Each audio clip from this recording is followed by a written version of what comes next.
It was Thanksgiving dinner, the aroma of sage and roasted turkey thick in the air, but the only thing I could taste was ash. My younger brother, Xander, stood at the head of our inherited dining table, a smug smile playing on his lips, a newly minted luxury watch glinting under the chandelier. He raised a glass, ostensibly to our departed father, but his eyes were fixed on me as he spoke. "Julian, you're always so focused on the past, aren't you? Some of us, however, are actually building a future. And frankly, some of us are just better suited for it." His words, delivered with feigned concern, were a public dismissal of my entire life, my contributions to the family business, and my very worth. He might have seen my face as calm, perhaps even a little sad, but inside, a glacier of resolve had just begun to move. His future, it turned out, was about to be quite thoroughly demolished. Xander and I were just 2 years apart, growing up in the sprawling, slightly unkempt family home our father, a brilliant but eccentric inventor, had built. I was the older, more practical one, always fixing things, organizing, trying to bring order to chaos. Xander, with his easy charm and quick wit, was the dreamer, the schemer. We were a classic pair, the grounded elder and the wild younger. What made it work initially was our shared love for our father, and a mutual understanding that if we combined my meticulousness with his charisma, we could make our father's niche electronics business, Proton Innovations, truly thrive. The first minor red flag was when he'd borrowed $50 from my wallet for a brilliant investment opportunity he swore would triple by morning, only to return it weeks later with a sheepish grin and a mumbled apology. I dismissed it as youthful indiscretion. Our good times were golden, though. Road trips to obscure tech expos, late nights debugging circuits, even spending a month in Costa Rica after Dad landed a huge contract, celebrating our collective success. I remember one perfect evening on that trip, watching the sunset over the Pacific, Xander saying we'd be partners forever, a team, a promise sealed with a shared laugh and a clink of local beer bottles. That memory now felt like a cruel mirage. For years, we were inseparable. We spent endless hours on the factory floor, converting our father's garage operations into a legitimate small business. I poured in not just my time, but nearly all of my savings, a modest inheritance from my grandmother, to help fund the first expansion, securing a second manufacturing unit. I passed up several promising career opportunities in robotics engineering, believing our joint venture was my true calling. We built Proton Innovations from a hobby into a company with a respectable market share, specializing in bespoke automation solutions. Xander was the face, the charismatic salesman who could close any deal, while I was the backbone, the operational strategist, the one ensuring quality and delivery. Our trust ran deep. I genuinely believed he was the brother who would always have my back. We took countless trips together for business and pleasure, supported each other through romantic heartbreaks, and made compromises on major business decisions, always prioritizing the company's well-being over individual egos. I truly believed he was different, that our bond was unbreakable. The first real warning sign was a missed payment to our primary parts supplier. I discovered it accidentally while reviewing accounts. Xander, who managed the finances, brushed it off as a clerical error he'd already handled. He showed me a doctored payment confirmation, a convincing digital forgery. I, ever the pragmatist, accepted his excuse, reasoning that mistakes happen, especially with the volume of transactions we managed. He had always been a little disorganized, I told myself. This lapse, however, set a precedent. Small issues began to accumulate. A slight delay in vendor payments here, a vague explanation for a missing deposit there, each one met with his charming smile and a plausible, if slightly opaque, excuse. The pattern was forming, an almost imperceptible erosion of trust. The pattern of disrespect began subtly but quickly escalated.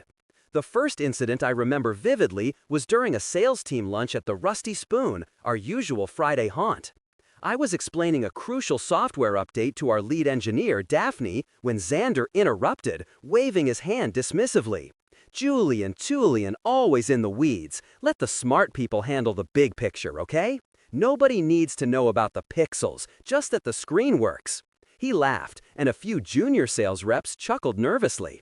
I just offered Daphne an accommodating smile, trying to smooth over the awkwardness.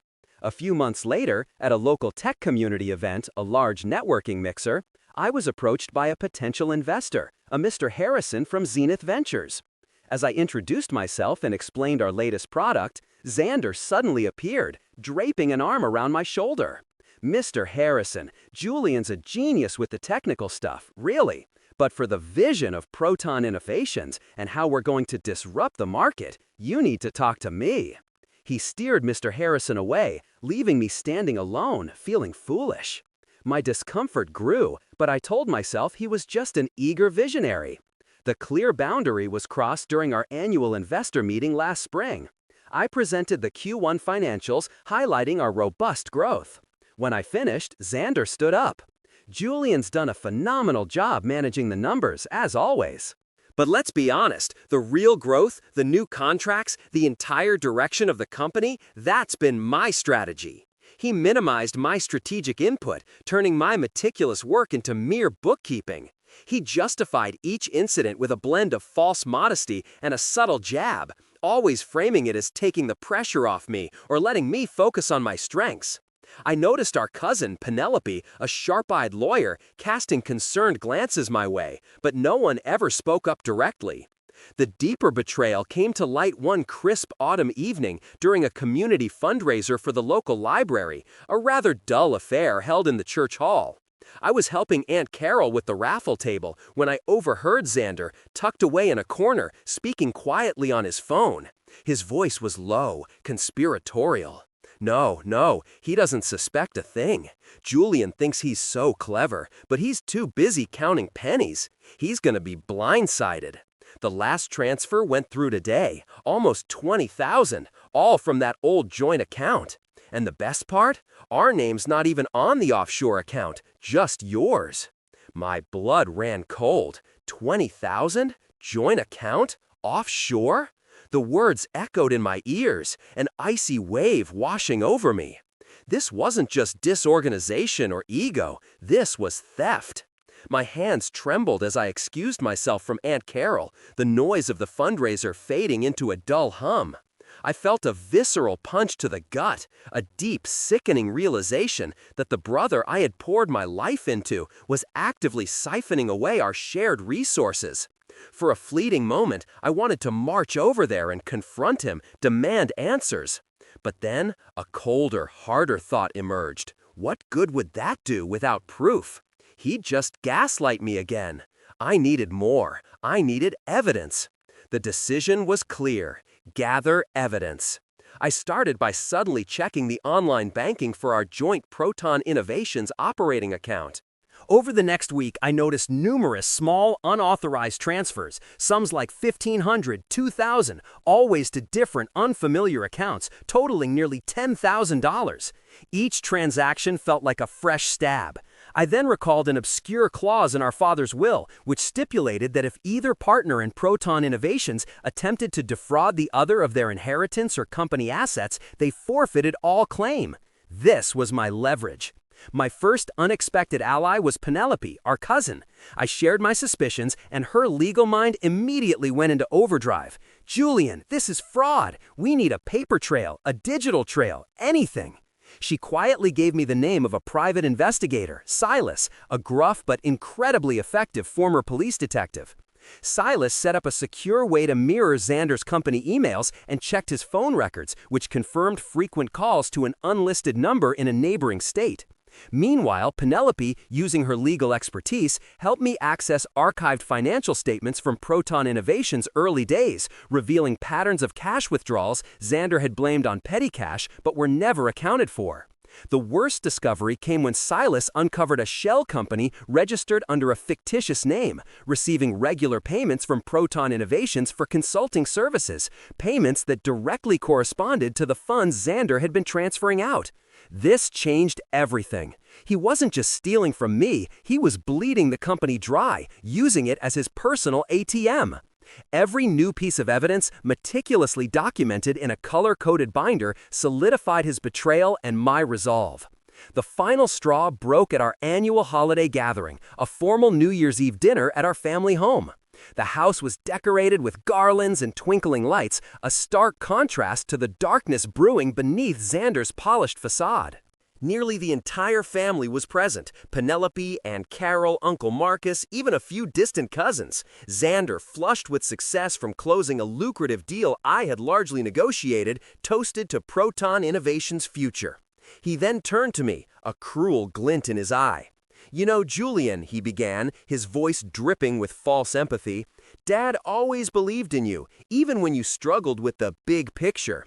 But some people are just better suited to execution, not vision. Perhaps it's time you considered a quieter role, maybe managing the inventory. After all, the investors have made it clear they want someone with a real grasp of growth at the helm, someone who can make the tough decisions you're clearly not cut out for." The silence in the room was deafening. Aunt Carol gasped, Uncle Marcus cleared his throat uncomfortably, and Penelope's jaw tightened. My heart didn't race, it became a block of ice. Outwardly, I maintained a serene expression, even offering him a small, almost imperceptible nod. But internally, that was the precise moment my mindset shifted from hurt to ice-cold strategy. I noticed Xander's fatal mistake immediately. His phone, usually glued to his hand, lay face down beside his champagne glass. A tiny, almost imperceptible sliver of blue light pulsed at the edge, indicating an unread notification. He was so caught up in his moment of triumph, he was blind. That's when I realized his hubris was his Achilles heel. Every word, every condescending glance had been a test, and he had failed spectacularly. My decision to execute the plan was solidified. Before enacting it, I needed one last confirmation. The next morning, I approached him with a proposal, feigning resignation. "Xander," I said, "perhaps you're right. I've been feeling a bit overwhelmed. I'm willing to step back from the strategic decisions, let you take the reins completely. What do you say to a new operating agreement, giving you 75% of the control?" His eyes lit up. He tried to hide his glee, offering a half-hearted, "Well, if you're sure, Julian, it's a big step." His response, devoid of any genuine concern for me, sealed his fate. My final accommodating act was to draft a seemingly simple document, a new internal operating memo outlining his increased authority, which he signed without a second glance. It contained, buried in the legal jargon, an acknowledgement of past financial statements, the very ones I had found discrepancies in, effectively confirming his prior approvals of the fraudulent transactions. The trap was set. My first call was to Evelyn Maxwell, a sharp, no-nonsense attorney Penelope had recommended. Her office, high in a downtown skyscraper, felt like a fortress. "Mr. Thorne," she began, "your brother has committed financial fraud, breach of contract, and potentially theft. We'll build an undeniable case." Her specific contribution was to meticulously construct the legal framework for a lawsuit that would not only reclaim my assets, but also remove Xander from Proton Innovations entirely, based on the will's forfeiture clause.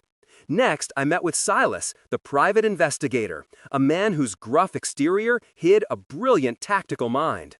He was tasked with unearthing every hidden financial account and confirming Xander's offshore connections. Finally, Dr. Chen, a forensic accountant, came aboard.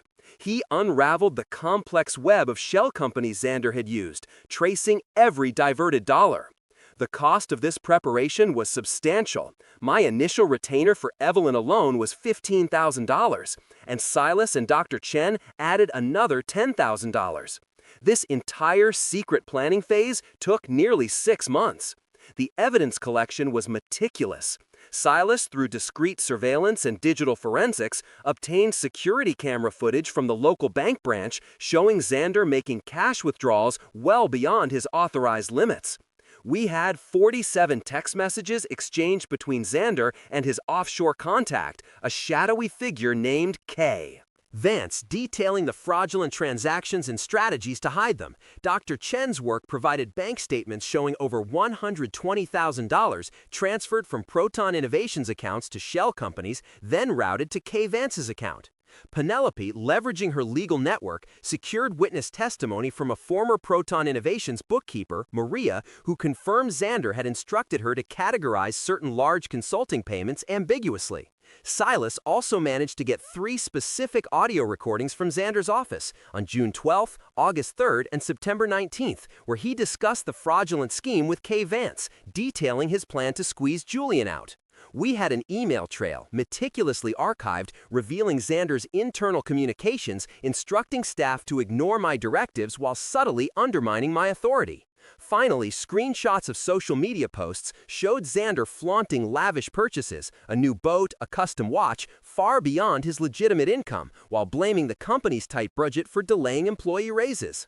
I obtained much of this without Xander knowing, often through late-night access to company servers or by accidentally leaving a voice recorder running during a meeting. There were close calls. Once, Xander nearly walked in on me copying files, but I feigned an emergency call and slipped away. Simultaneously, I initiated a financial fortress around my legitimate assets. I opened new, independent accounts at Capital One and Ally Bank. Methodically, I transferred my personal savings, around $85,000 from our old joint inheritance account, into these new secure accounts. I secured specific valuable items, my grandfather's antique watch collection, his classic 1968 Mustang, by moving them to a rented off-site vault and ensuring legal ownership was solely in my name. I quietly canceled Xander's access to our shared credit lines and company expense accounts. All passwords for personal and shared digital assets were changed to complex new ones. I set up automatic payments for all my solo bills, ensuring my financial stability was uncompromised. As a decoy, I left a small joint account with only $2,000 in it, just enough for Xander to believe it was still active, giving him a false sense of security. Evelyn crafted our legal arsenal. We had paperwork prepared for contract breach regarding our partnership agreement, compelling evidence for fraud charges, and a temporary restraining order request to prevent him from accessing company assets once the confrontation began. She discovered that because Proton Innovations was primarily registered in Delaware, its unique corporate laws, specifically regarding fiduciary duty breaches in partnerships, offered significant advantages. Evelyn cited several legal precedents where partners were stripped of their ownership for similar offenses. The one obscure law that became crucial was a specific clause in our father's will, meticulously discovered by Penelope, stating any partner found to be deliberately harming the company's financial health through illicit means would forfeit their share entirely to the other, provided irrefutable proof. We even had backup plans. If Xander tried to sell assets, Evelyn had pre-filed liens. If he tried to flee, Silas had contacts for international asset freezing. Every angle was covered. The chosen day was Xander's celebration of achievement party, a lavish affair he threw for himself at the Metropolis, an upscale restaurant and bar downtown, ostensibly to mark Proton Innovations' latest contract, a contract I had secured. I spent the morning in quiet preparation, reviewing Evelyn's brief, making sure every piece of evidence was in its proper place. My final check of the secure drive confirmed everything was meticulously organized. The moment before I walked into that opulent room, I took a deep breath. He thought he was building a future, I mused. He was only digging his own grave. Xander, completely unaware, was probably preening in front of a mirror, perfecting his visionary persona, oblivious to the storm about to break.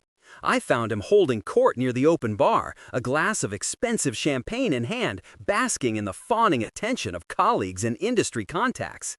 His eyes met mine, and he offered a condescending half-smile. "Julian, glad you could make it to my celebration." My opening line was delivered in a calm, almost conversational tone. "Xander, we need to talk. Privately." He bristled slightly, clearly annoyed by my interruption. "Can't it wait? This is a busy night." I didn't raise my voice. "It cannot. Not when it concerns Proton Innovations and your financial improprieties." His confusion quickly gave way to a dismissive chuckle. "Financial improprieties? You're being dramatic, as usual. We've been over this. Everything's above board." I merely produced a folder, placing it on a nearby high-top table. "These are the bank statements, Xander, from Proton Innovations. And these are the records of the transfers to Kay Vance, the offshore account." His eyes darted to the documents. The smirk vanished, replaced by a flicker of genuine concern. He tried to explain. Those were consulting fees for a new market strategy, Julian, highly confidential. You wouldn't understand the nuances. My counter was devastatingly precise. The nuances involve $120,000 diverted from our operating capital, Xander. The invoices from K. Vance Consulting are for strategic visioning services. K. Vance, however, is actually Kristen Vance, your ex-girlfriend's cousin, who works as a dog walker in Boise, Idaho, not a market strategist. His panic escalated, his face paling as guests began to subtly notice the tension.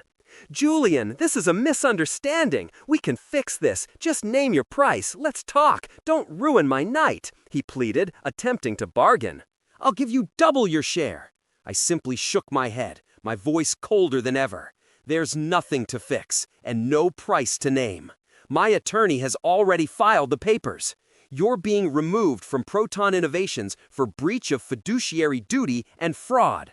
All company assets linked to your illicit activities are frozen. The funds you funneled out will be repaid with interest.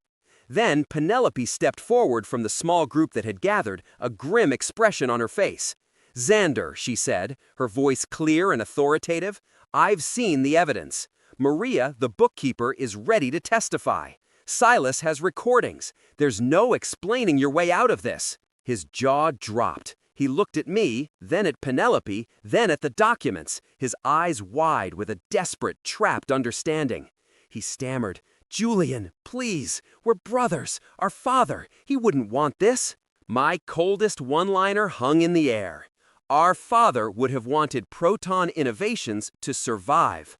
You tried to bury it, Xander, and you almost buried me with it. In the 24 hours that followed, Xander's world imploded. He desperately tried to contact our bank, only to find all his personal and company accounts frozen. He called Evelyn, ranting, threatening, only to be met with calm legal procedure. The news spread like wildfire through our family and professional network, fueled by Penelope's careful disclosures and the undeniable evidence. Xander launched into a public meltdown on LinkedIn, posting erratic, accusatory messages about my betrayal.